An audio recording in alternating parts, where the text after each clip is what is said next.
আসসালামু আলাইকুম সবাইকে ওয়েলকাম করছি যুবরাজ খান আবির। আশা করি সবাই বেশ ভালো আছেন।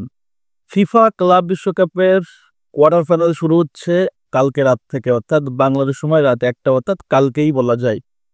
রাত 1টা বাজে প্রথম ম্যাচ কোয়ার্টার ফাইনালের ফ্লুমিনেন্সের সাথে খেলবে আপনার আল হেলাল। এই দুইটা দল এই টুর্নামেন্টের আমি বলবো যে খুব একটা প্রেডিক্টেড ছিল না যে তারা এত দূরে আসতে পারবে। আমি স্ট্রংলি বিশ্বাস করি কেউই বলতে পারবে না যে হ্যাঁ তারা ভাবছিল যে ফ্লুমিনেন্স এবং আল হিলাল কোয়ার্টার ফাইনালে আসবে। এবং যারা রাউন্ড অফ 16 খেলছে, যখন ফ্লুমিনেন্স খেলছে ইন্টার মিলানের সাথে, কেউ ভাবে নাই যে ইন্টার মিলানকে বিদায় করবে ফ্লুমিনেন্স। অপরদিকে ম্যানচেস্টার সিটিকে হারায়া ডোমিনেট করে আল হিলালও যে কোয়ার্টার ফাইনালে আসবে কেউ ভাবে নাই। সো দুটা আনপ্রেডিক্টেবল দলই উঠছে কিন্তু এই কোয়ার্টার ফাইনালের রেসে। এই কোয়ার্টার ফাইনাল জিতলে কিন্তু সেমিফাইনালে চলে যাবে যে কোনো একটা দল। এখন আসেন এই ম্যাচে আসল শক্তিশালী কারা, এই ম্যাচে জয়ের সম্ভাবনা কতটুকু, এবং এই ম্যাচে আল হিলাল এবং ফ্লুমিনেন্সের স্ট্র্যাটেজিটা কেমন হবে। এর আগে বলে রাখি, দেখেন ফ্লুমিনেন্স এই টুর্নামেন্ট বরাবরই তারা আক্রমণের চেয়ে ডিফেন্সিভ মাইন্ডটা বেশি দেখাইছে প্রত্যেকটা ম্যাচে। জাস্ট লাস্ট ম্যাচ যদি দেখি রিসেন্ট পাসে তারা খেলছে ইন্টার মিলানের সাথে, তবে ইন্টার মিলানের সাথে তারা কিন্তু খুব একটা অ্যাটাকিং মাইন্ডে খেলে নাই। তাদের অ্যাপ্রোচ ছিল হচ্ছে ডিফেন্সিভ, এবং ডিফেন্সিভ মাইন্ডটা ঠিক রেখে থিয়াগো সিলভার নেতৃত্বে ডিফেন্সটা ঠিক রেখে মিডফিল্ড যতটুকু কন্ট্রোল করা যায়, আক্রমণে আপনার যতটুকু সুযোগ পাবে সেই সুযোগটাকে তারা কাজে লাগাইতে চাইবে, এবং সেটাই লাগাইছে ইন্টার মিলানের এগেইনস্টে। ইন্টার মিলানের এগেইনস্টে আপনারা জানেন যে 2-0 গোলে জিতছে, বাট এইখানটাতে ডিফেন্সিভ তারা অনেক বেশি পরিমাণে এফোর্ট দিছে, এবং তাদের গোলকিপার ফ্যাবিও এক কথায় দুর্দান্ত। 43 নাকি 44 বছরের এই গোলকিপারটা যেভাবে ফ্লুমিনেন্সকে এখনো সার্ভিস দিচ্ছে, সেটা সত্যি কথা বলতে অবিশ্বাস্য। এটা চোখের একটা শান্তি।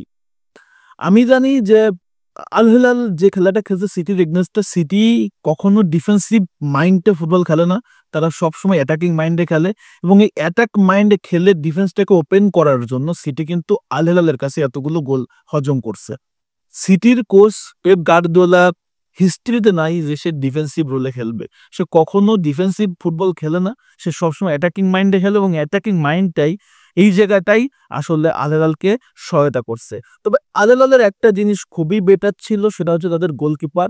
বলতে হবে ইয়াসিন বোনো, তার অনবদ্য দুর্দান্ত পারফরমেন্সের কারণে কিন্তু সিটি এই ম্যাচে জিততে পারে নাই। কারণ সিটির 3টা গোল করছে, তারপরও যেভাবে সেভ করছে ইয়াসিন বোনো, টোটাল 19টা শটের ভিতরে প্রায় 11টা শট ছিল, 1 টার্গেট, সেখানে 10, মানে আনবিলিভেবল সব সেভ দিছে আপনার ইয়াসিন বোনো। তো আজকের ম্যাচটাতে বিশেষ করে দুইটা গোলকিপারই একটা ব্যাটেল দেখতে পারবো, কে কার দিক থেকে সবাই আপনার দুইজনকে ছাড়াই যায়। ফাবিও দুর্দান্ত ফর্মে আছে, এদিকে ইয়াসিন বোনো দুর্দান্ত ফর্মে আছে। এখন আমি যদি আল হিলালের একটু স্ট্রাকচারটা দেখি, টিম কম্বিনেশনটা দেখি, তাদের ডিফেন্সটা আপনাকে অবশ্যই সমীহ করতে হবে। তাদের ডিফেন্স লাইন আপে আছে হচ্ছে আপনার জও ক্যান্সেলো, খালিদো কুলিবালি এবং হচ্ছে ব্রাজিলিয়ান রেনান লোদি। মিডফিল্ডও তাদের কিন্তু এক কথায় দুর্দান্ত। আপনাকে মিডফিল্ড তাদের প্রশংসা করতে হবে। সেখানে আছে হচ্ছে আপনার জোয়াও নাভাস, তারপরে আক্রমণ ভাগে ম্যালকাম রয়েছে, তার সাথে থাকবে হচ্ছে ব্রাজিলিয়ান নাম্বার 9 রেনা আপনার হচ্ছে মার্কোস লিওনার্দো।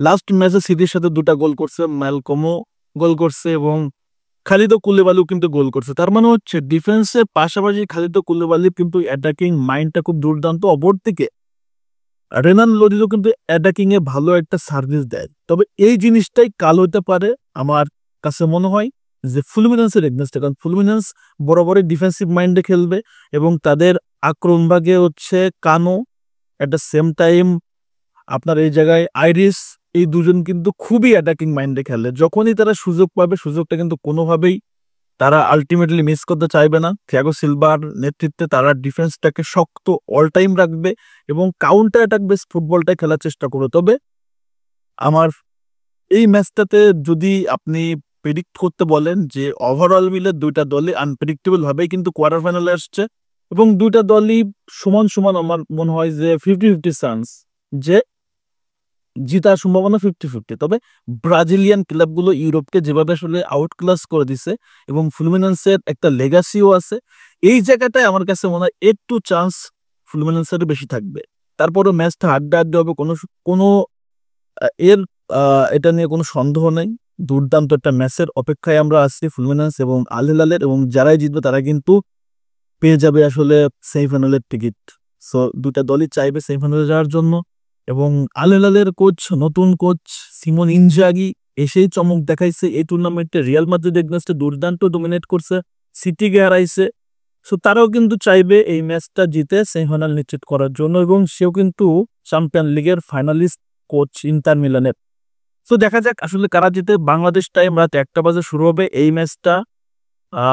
এই ম্যাচটা হবে হচ্ছে আপনার অরল্যান্ডো সিটিতে, ইউএসএ তে, বাংলাদেশ সময় রাত 1টা বাজে। এই ম্যাচের প্রেডিকশন আমার কাছে যেটা মনে হয় যে ফ্লুমিনেন্স 2-1 জিতার সম্ভাবনাই বেশি। আর যদি রেজাল্টটা 90 মিনিটের ভিতর না হয় তাহলে যাবে হচ্ছে আপনার এক্সট্রা টাইম এবং টাইব্রেকারে।